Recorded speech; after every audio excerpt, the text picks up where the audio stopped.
बेईमानों के साथ, लालचियों के साथ, ठगों के साथ अपनी बेटी ब्याहना जायज नहीं है। कहां कहते हैं शरीयत में? अगर तुम्हें पता है कि फलां माल में खोट है, कभी खरीदते हो बाजार में उस माल को? जब पता है कि सामने वाले बेईमानी का इजहार कर रहे हैं, तो फिर ऐसे लोगों के यहां रिश्तेदारी करने की कोई जरूरत नहीं है। प्यारे नबी हजरत मोहम्मद रसूलुल्लाह कहिए सल्लल्लाहु अलैहि वसल्लम, नबी अलैहिस्सलातु वस्सलाम चाहते हैं, क्या चाहते हैं?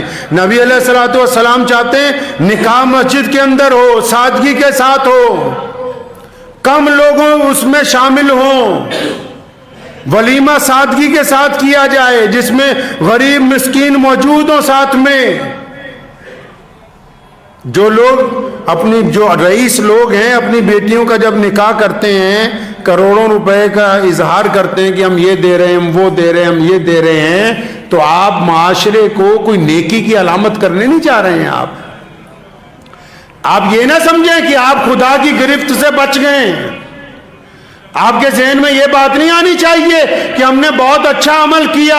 अल्लाह ताला को जो अमल नापसंद है, चाहे वो बड़े से बड़ा मुहद्दिस क्यों ना बन जाए, बड़े से बड़ा कोई मुल्क का हुक्मरान क्यों ना बन जाए, अगर वो गलत करेगा अल्लाह की निगाह में गुनहगार है वो बंदा। बेटियों का मजाक बनाया, ये तो जमाना जाहिलियत वाली बात हो गई।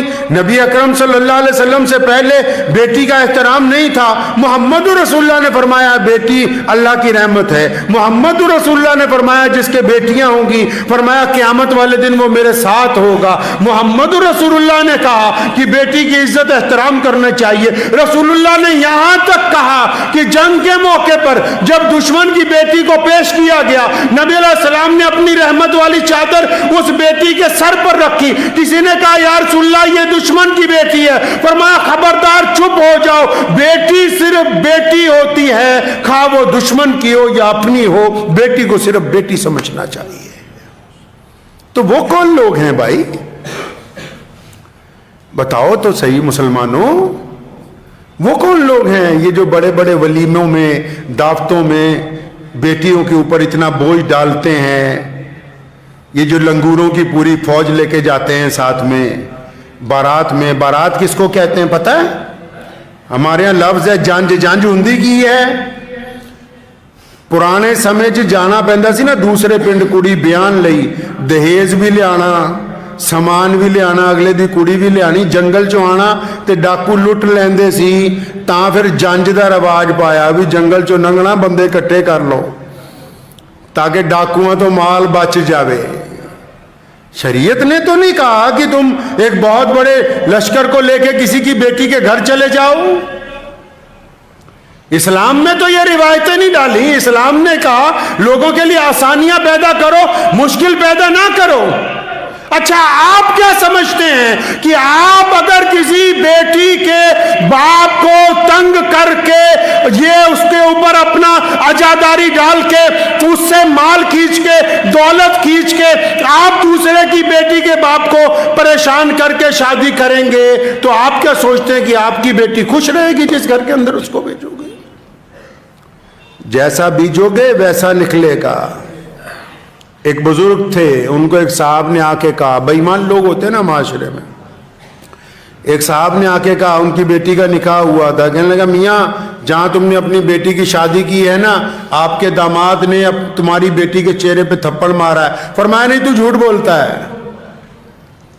फरमाया झूठ बोल रहे हो तुम, तो कि तुम इतने यकीन से कैसे कहते हो?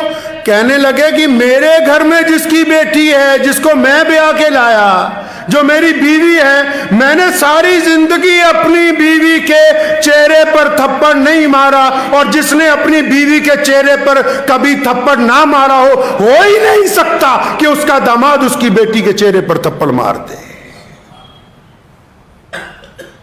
जो दूसरों की बेटियों का एहतराम करते हो, उनकी बेटियों के रास्ते के अंदर रुकावट नहीं आती। जो सारा दिन दूसरे की बेटियों को तंग करें और अपनी बेटी के लिए दुआएं मांगते रहें, उनकी बेटियों तक भी सुकून पहुंचने वाला है नहीं है, सुकून पहुंचने वाला नहीं है। मियां साहब اس بیماری کو کم نہیں کرنا، اس کی جڑ کاٹنی پڑے گی۔ رسول اللہ صلی اللہ علیہ وسلم سے کہیں ثابت نہیں کہ 1,000 لوگ دعوتوں میں جائیں اور اس طرح دعوت میں کھانا کھاتے ہیں۔ کبھی اپنے گھر میں ایک لقمہ چھوڑا ہے؟ کسی باپ نے اپنی ساری زندگی کی کمائی سے اپنی بیٹی کی رخصتی کے وقت کھانا کھلاتا ہے، اور یہ جتنے دعوت اڑانے کے لیے جاتے ہیں 10 پلیٹوں میں سامان کھانے کا چھوڑ کے آتے ہیں۔ تم کیا سمجھتی ہو کہ اللہ کی طرف سے پکڑ نہیں آئے گی؟ یہ جو رزق خراب کرتے ہو، کوڑے کے اندر ڈالتے ہو، محمد رسول اللہ صلی اللہ علیہ وسلم چلے جا رہے ہیں، راستے میں کھجور گری ہوئی ہے، اٹھایا، صاف کی، کھایا، فرمایا یہ رزق ہے، یہ روٹی ہے۔ اور جو قومیں، جو لوگ، جو معاشرہ رزق کی عزت نہیں کرتا، اللہ تعالیٰ ان سے رزق واپس لے لیتا ہے۔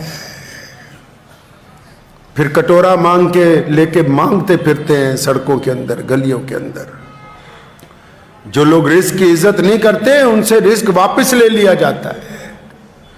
تو ہم کیا سمجھیں کہ جو لڑکی والے ہیں وہ بڑی آہستہ سے، جناب کوئی بات نہیں، مت دینا، مت دینا نہیں، بلکہ پوری طاقت سے کہو کہ ہم نے سارا سامان خود خرید لیا ہے، تم نے ہمیں بیٹی دے دی جس نے ہماری نسل چلانی ہے، جس نے ہمارے گھر میں رونق لے کے آنی ہے، جس سے ہمارے گھر کی شائستگی پیدا ہوگی، ہماری آنے والی نسل جس کے کوکھ سے جنم لے گی، بیٹی دے دی تو یہ بہت بڑا کمال کر دیا۔ تم یہ کیوں نہیں کہتے کہ ہمارے پاس سارا سامان آ گیا، ہمیں کچھ نہیں چاہیے اس بیٹی کے ساتھ تمہارے سے؟ وہ لوگ ڈوب کے مر سکتے ہیں چلو بھر پانی میں۔ آپ نے کہاوت سنی ہوگی نا، چلو بھر پانی میں ڈوب مرو۔ یہ کہاوت ان لوگوں کے لیے ہے جن کی غیرت مر گئی ہو۔ غیرت سمجھتے ہو کس کو کہتے ہیں؟ محمد الرسول اللہ صلی اللہ علیہ وسلم غیرت مند نبی تھے۔ نبی علیہ السلام کی ساری زندگی کی تاریخ، 1,24,000 صحابہ کی ساری زندگی کی تاریخ، آج بھی جو اللہ کے قریب بندے ہیں، آج بھی جو اہل ایمان ہیں، ان کو بھوکا رہنا منظور ہوتا ہے، کسی کے آگے ہاتھ پھیلانا منظور نہیں ہوتا۔ غیرت سمجھتے ہو کہ کہتے کس کو ہیں؟ غیرت مند قومیں ہوتی کیسی ہیں؟